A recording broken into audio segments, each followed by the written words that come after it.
He was born in chains, but he died with a stethoscope in his hands.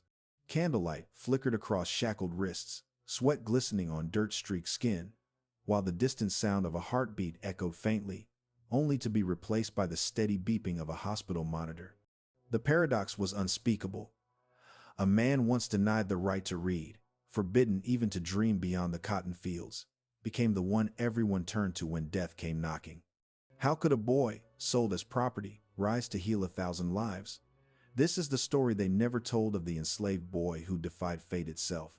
It was the early 1800s, deep in the American South, a world built on fear, silence, and cruelty.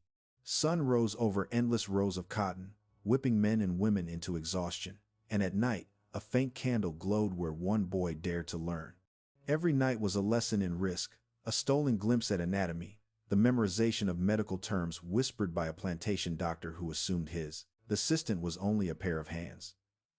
The system of slavery forbade him from reading, forbade him from thinking for himself, yet it relied on his ingenuity to tend wounds, soothe fevers, and administer herbs when the white doctors were absent or incompetent. The irony was lethal. The system feared an educated slave even more than a rebellious one. In the shadows, he began to absorb knowledge as if survival depended on it because it did. Charcoal smudged on scraps of paper, secret sketches of human anatomy hidden in flour sacks, whispered lessons repeated under blankets. Every discovery was a gamble with death, every success a fragile rebellion. He learned to stitch, to set bones, to recognize diseases before the masters did, all while hiding from eyes that would see curiosity as insurrection. Then came the moment of impossible risk. A fellow enslaved child fell gravely ill. No one else could help. He stepped forward. With steady hands, trembling only with fear of discovery, brought the child back from the brink.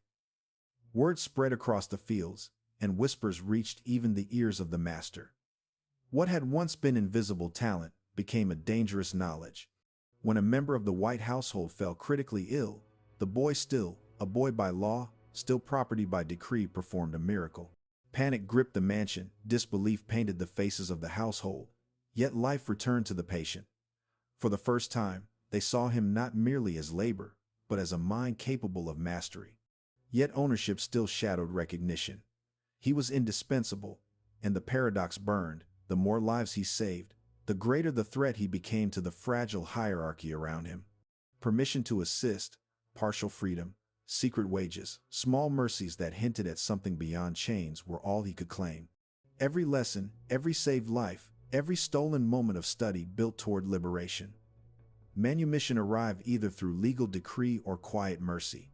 The bill, details blur in history. He stepped out of bondage into a world that remained hostile. Free in law, but enslaved by prejudice, he now faced a society that denied him entry into its hospitals, mocked his credentials, and questioned his very humanity. Yet he carried with him the same resolve he had learned in the shadows. Knowledge, compassion, and defiance were his weapons. Even as a free man, he traveled miles to reach the sick, black and white, rich and poor, moving through epidemics, smallpox and yellow fever alike. Every fevered breath, every child's cry, every trembling hand he held reminded him that he was more than property. He was a healer, a defier of laws designed to erase him. White doctors, quietly desperate during outbreaks, came to rely on his skill. He had become the impossible, the man the world said could not exist. But at every step, danger lingered. The threat of violence, sabotage, or prejudice hung over him like a shadow. History tried to forget him. His name, achievements, and trials were buried beneath a tide of records that never belonged to him.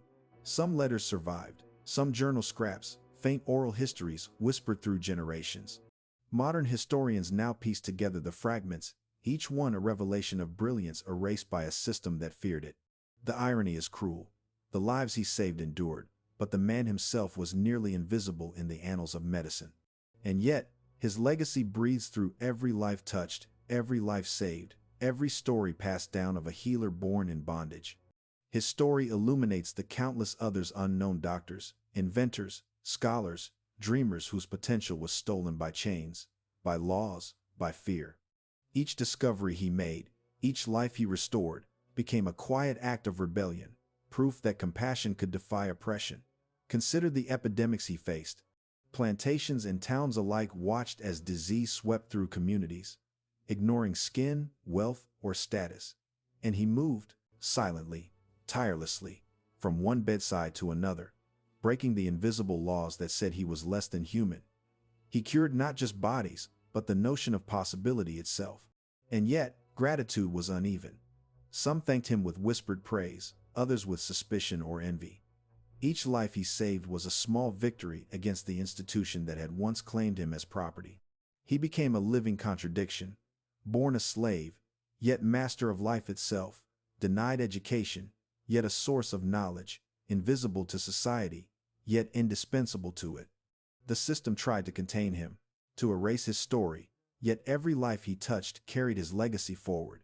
Children lived, parents survived, communities endured. Each healed person became a silent monument to the courage it took to defy a world built on hate. Even today, the story echoes. Black physicians and scholars honor him, drawing inspiration from a man who taught that brilliance cannot be contained by chains. Modern disparities in medicine remind us that the struggle he faced is not entirely over. Yet his life demonstrates that resilience can rewrite history, that one individual can bend even the harshest systems toward life. The question hangs over us. If he could heal a nation that enslaved him, what excuse do we have to remain passive in the face of injustice? And in the end, he was more than a doctor. He was a statement. Born in darkness, he became the light. His heartbeat, once muffled by chains, now reverberates through history. Each life he saved carries the memory of his defiance, proof that even in a world built on hate, compassion itself can be rebellion. Chains rust, names fade, but courage and mercy endure. He was born nothing, yet he became everything: a healer, a hero, a witness to the humanity that the world tried to deny him. And as the candlelight fades, as the heartbeat slows, one truth remains. Those who refuse to bow, who learn in the shadows, who save others against all odds, they do not simply survive. They change history.